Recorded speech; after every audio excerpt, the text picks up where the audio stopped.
கர்த்தருடைய பரிசுத்த நாமத்துக்கு மகிமை உண்டாவதாக. இன்றைய நாளிலும் கர்த்தருடைய வார்த்தை, உன்னதமானவரின் மறைவில் இருக்கிறவன் சர்வ வல்லவருடைய நிழலில் தங்குவான். நான் கர்த்தரை நோக்கி, நீர் என் அடைக்கலம், என் கோட்டை, என் தேவன், நான் நம்பியிருக்கிறவர் என்று சொல்லுவேன். அவர் உன்னை வேடனுடைய கண்ணிக்கும் பாலாக்கும் கொள்ளை நோய்க்கும் தப்புவிப்பார். அவர் தமது சிறகுகளாலே உன்னை மூடுவார். அவர் செட்டைகளின் கீழே அடைக்கலம் புகுவாய். அவருடைய சத்தியம் உனக்கு பரிசையும் கேடகமுமாகும். இரவில் உண்டாகும் பயங்கரத்துக்கும் பகலில் பறக்கும் அம்புக்கும் இருளில் நடமாடும் கொள்ளை நோய்க்கும் மதியானத்தில் பாலாக்கும் சங்காரத்துக்கும் பயப்படாதிருப்பாய்.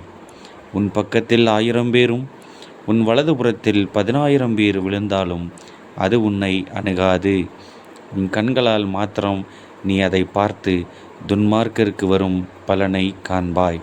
எனக்கு அன்பானவர்களே, இந்த வேத வசனத்தை வாசிக்க கேட்ட ஒவ்வொருடைய வாழ்க்கையிலும் இந்த வேத வசனத்தின்படி தேவன் உங்களை ஆசீர்வதிப்பாராக. இயேசுவின் நாமத்தினாலே உங்களை வாழ்த்துகிறேன். God bless you. Amen, amen, amen.